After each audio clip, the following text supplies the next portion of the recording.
Hello dear learners, and welcome you once again to this module on educational technology. Today I am going to talk about mass instructional techniques. Let me give you a very brief introduction of the topic.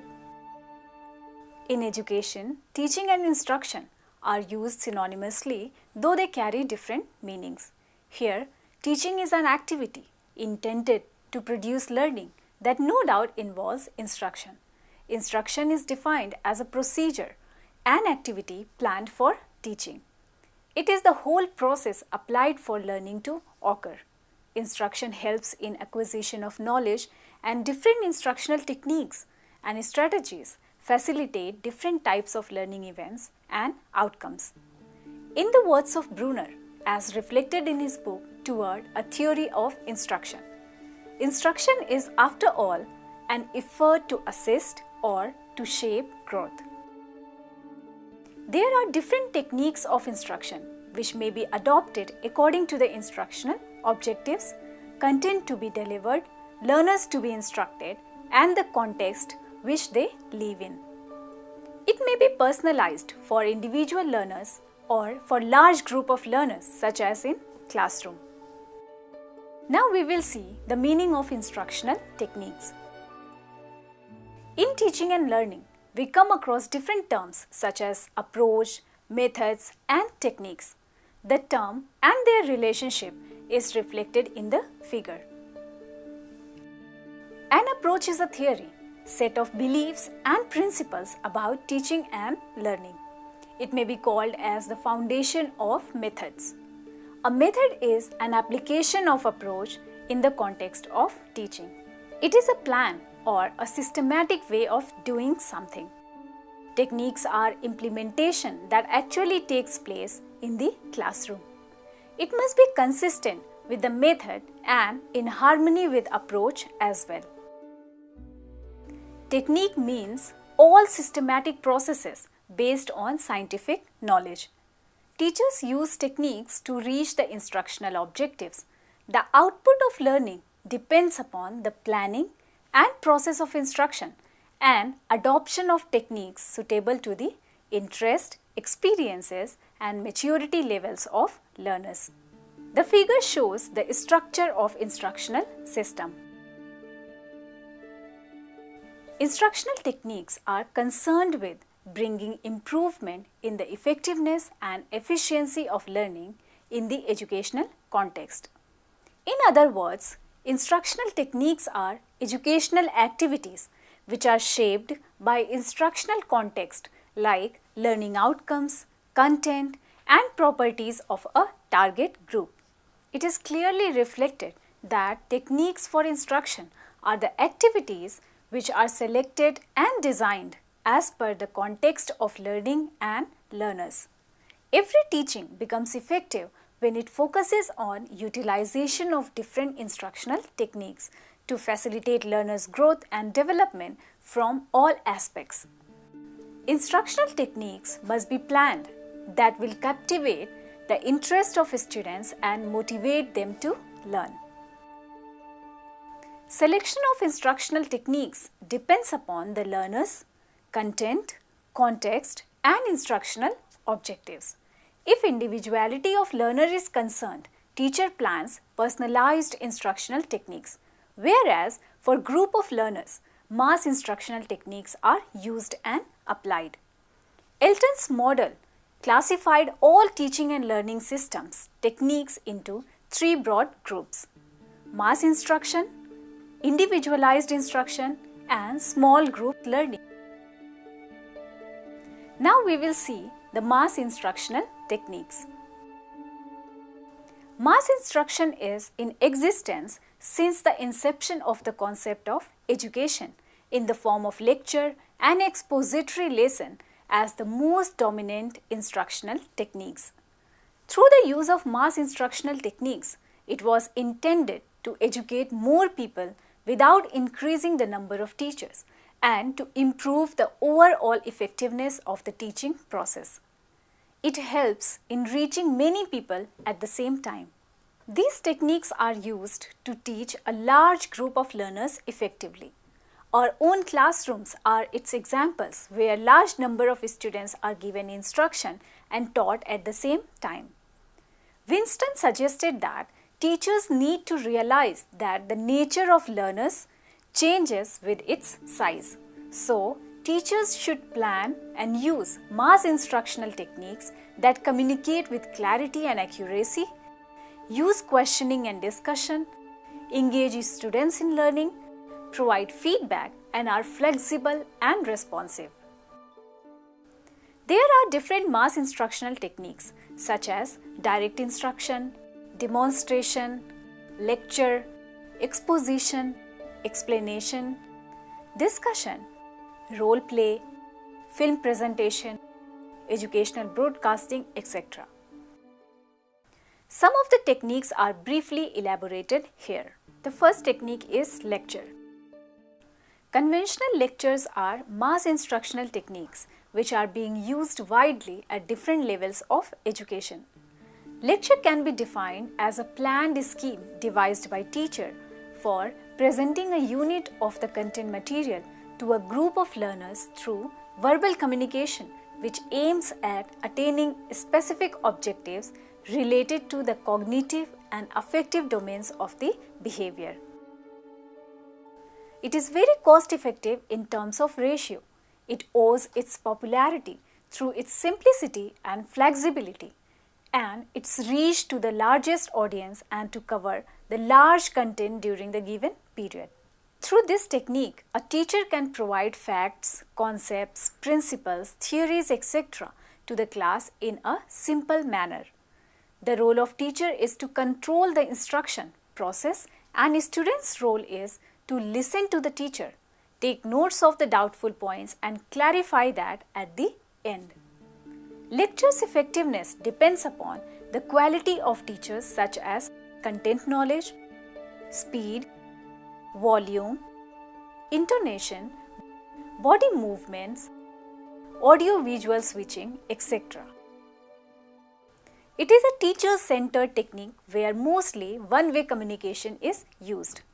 It is highly dependent upon the skill of teachers.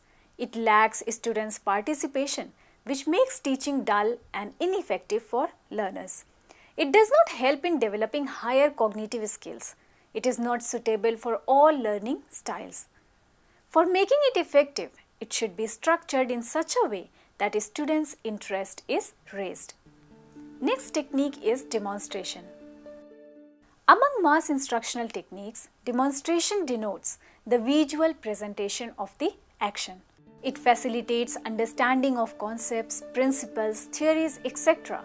in its proper form theoretically as well as practically. It is not a simple talk but includes the process of presenting the facts by showing how to do that through model performance. For example, teacher performs an experiment to show that metals expand under heat. When this technique is used, teachers do the things practically and give explanation along with the performance of the activity. Here, teachers plan, organize and execute the demonstration properly to make students understand the concepts clearly. The student's role is to observe, listen and follow the demonstration. It is helpful in cultivating their interest and attention and providing vivid and lasting impression on their mind. Students develop the skills of observation, questioning, explanation and inferring along with development of motor skills. It makes students active and develop their reasoning, deep thinking and creative imagination. Next technique is group discussion. Group discussion refers to the discussion held within a group of students. It may be defined as the interchange of ideas between students and the teacher or among a group of students, resulting into active learning for the realization of the predetermined instructional objectives. Group discussion needs proper planning and execution in order to reach the set goals of instruction. Its planning involves 3 steps which is given in the figure. Discussion technique ensures the active participation of students and trains them for cooperative tasks and activities. It helps in social development of students along with development of critical thinking, abilities of analyzing, synthesizing, evaluating, inferring and problem solving. It may be formal and informal by nature. Formal discussion is led by teachers, whereas the latter takes the form of debate, symposium, panel, etc. Next technique is question-answer. Every teaching involves the use of question and answers. It is an art and a skill of managing the task of putting questions and receiving answers to these questions. Questions are not necessarily to be asked by teachers, but in today's constructive classrooms, students can also pose questions concerning their doubts and queries. Through this technique, large number of students can be taught together and make them develop their understanding levels. Students become more active and interested if appropriate questions are asked in the classroom. It makes them ready for learning and motivate them for teaching learning process.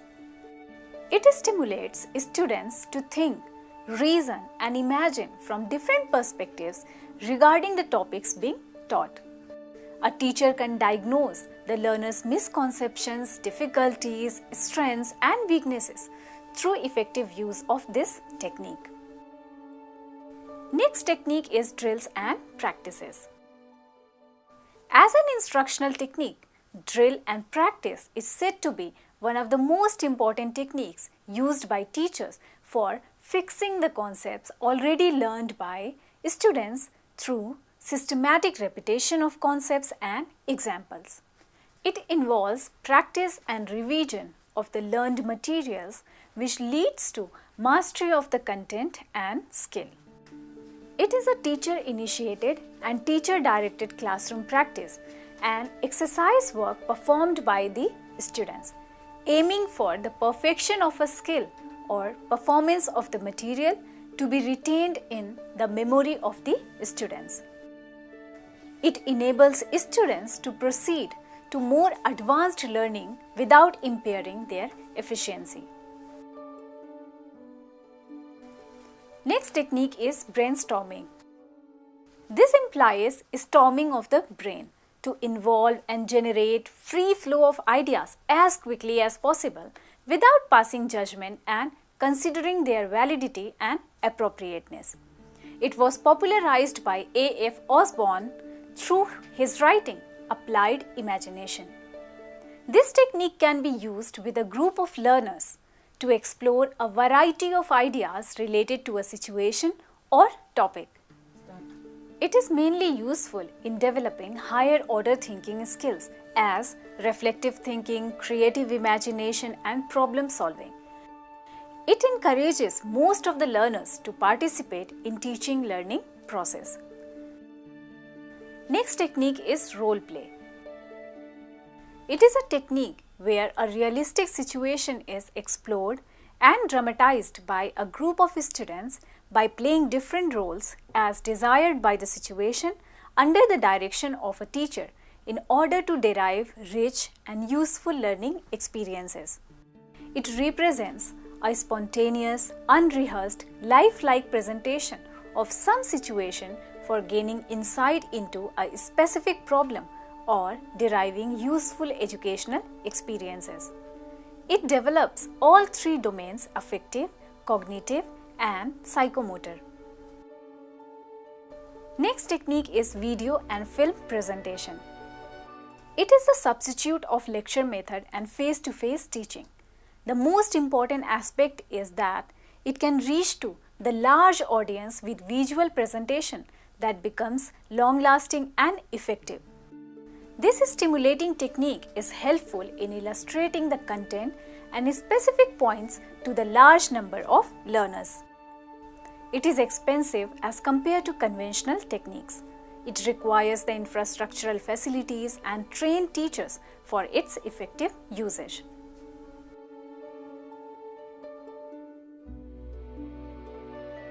To conclude, it can be stated that mass instructional techniques as the name suggests, are used for teaching a large number of learners at the same time.